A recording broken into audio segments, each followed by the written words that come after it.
Welcome to Sylvia Stingray. Hey guys, welcome back to my channel. It's me, Sylvia, your Yuri Manhwa translator. Hey guys, good afternoon. Let me present you the new chapter of Perfect Heroine Wants to Possess Me, Chapter 101, Part 1. So here it is. Let's read the story. Back to Jishao and her father, the two of them still eating dinner. A meeting with her dad. Seems to be serious. Ji Xing-yun. It's really hard to tell that Ji Xing-yun make appointment for her daughter. He is not really busy today. He is asking Ji Shao to eat with him. Ji Shao, she kept herself silent, and now she was only sipping the wine. She was really thinking hard how her father suddenly wants to speak with her. Well, Ji Shao finally spoken, said to her dad, said to him, I won't leave. Ji Shao, she seems to be angry. Ji Xing-yun right now, he looks really scary. No, you will follow your father obediently. I told you, I won't talk to you. Ji Shao said to Ji Xing-yun.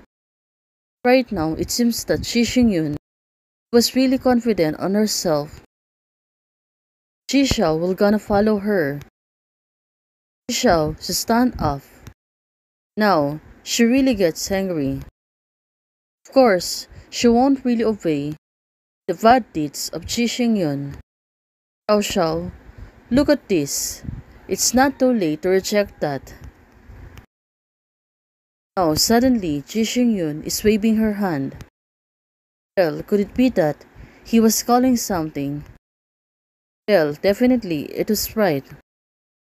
The man moved closer to Ji Shao and said, Madam, please take a look. He was holding a paper and now wants Ji Shao to look for it. Ji Shao, it seems that she don't want to take it. Even though the old man is pushing the paper towards her. Look at her. She looks really disgusted. Of course, it's all about her dad. She knows that Ji Xing-yun is really cruel. Since Xiao Xiao, if you don't want to watch it, then I will read it to you. Ji Xing-yun, he was really confident. But right now, he picked up paper to the old man, and now he was reading it. The autumn of 2734, it was the time that 3 years ago. Right now, Ji Xing-yun, it seems that she was reading the report letter. Ji Xing-yun, that is the brave Chen Dong, the car mechanic of the Wei Ling Yu family. He tampered with the car Wei Ling Gu drive on that day. Oh, this is really cruel. Right now, it's really shocking. Ordered someone to loosen the brake cable which caused Wei Ling Gu's brake failure on the road around that mountain. Finally, with the oncoming large truck, of course, the accident is really happening on that time. Right now, it really makes sense. Wei Xingyu, she is really shocked. Paused suddenly and now, she was really thinking. This is really the shocking revelation. It's hard to accept this moment. Everyone thought that it was accident, but it turns out it was the will of her father. Her father eliminated parents of her love. Is this truth behind Wei Lin's death? Right now, Ji Shao, she looks really exhausted. Of course, she might really exhausted because this thing is really too hard to accept. What's wrong, Xiao Xiao? Didn't you hear something clearly? Ji Xing-yun is asking her, but right now, looking at it, Ji Shao stood up. I see it for myself. She told her that right now, she's picking out the paper just to make it sure that everything is correct. Right now, when she was holding the paper, turns out it was really truth. Accident and so on. It's the fault of her own father. And it was really sad. She really loves Wei Xingyu, but right now, How can she face Wei Xingyu? He thought Wei Ling's death was just an accident. Turns out, on that departure time, it was really truth.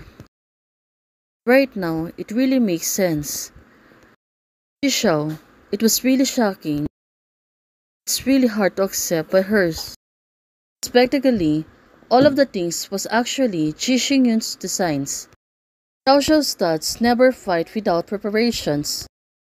Failure of the shareholders meeting was only because for right now the Ji Xingyun is the flat of the three of them. That's why he decided to offer herself all of them so that they knows that it's like a little revenge for them. You, my most beloved daughter, have chosen to stand on the opposite sides of my father. Oh, this is the reason. That's why he wants to reveal himself towards Wei Xingyu and Ji Shao. Also for Ji Nanfeng, Uncle Chen who always helping them. This document is a gift for me to defeat you. Oh, right now. Of course, the data was also back off to Xingyu and Boss Chen. Oh, this old man. He was really mischievous. Right now, he was really sure to herself that he really want to expose himself. He is the one who's doing the crime. Presumably, they have already seen it by just this time. Oh, this is getting crazy. How can Ji Xingyun stand all of this? You give it back to Wei Xingyu. Isn't this self-destructing? Ji Shao is asking her father, of course. Well, it was clearly that Ji Xingyun wanted to distract her own self. Yes, he is so smart, even if her father doesn't give it to her, she will know it sooner or later. So that's why Ji Xingyun, now, he wants to have fuck on Ji Shao. The two of them just to escape in this case. You disobey me, just refuses to do what your father says. Look, now, you have nothing. Ji Xingyun may be right, but right now, he was really cruel. Now, he wants to put the blame also on Wei Xingyu and Ji Shao. You really think she won't remember your grudges?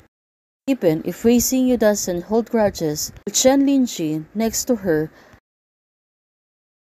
Oh, hey guys, there's a part 2. Just wait for it for a little. Hey guys, membership is already open. For those who want to support this channel, you can support me by joining the membership or you can directly support me via Ko-Fi. Thank you. Bye.